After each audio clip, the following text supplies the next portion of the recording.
Barabati stadium रे light बंद हेबा प्रसंग को नहीं एबे ओसीए जारी हैला कारण दर्शाओ नोटिस कहीं लाइट बंद हैला एने शो कज नोटिस जारी करिछि क्रीड़ा विभाग एभली अव्यवस्था को नहीं 10 दिन भितरे उत्तर रखिबा को ओसीए को निर्देश दिया जाइछि। एहाकु नै क्रीड़ा मंत्री सूर्यवंशी सूरज कहिसंती एभली दायित्वहीनता पई कार्यानुष्ठान हेबो।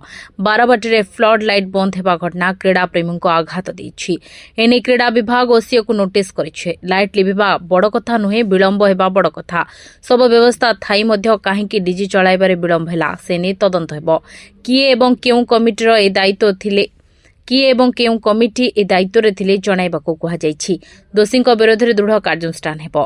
तेबे कहि रखुछु रविवार अंतर्जातीय मैच चलिथिबा बेले बंद होइगला फ्लड लाइट। भारतीय दलर इनिंग्स समय फ्लड लाइट बंद हो जाइतिला फल खेल अधारू बंद रहितिला।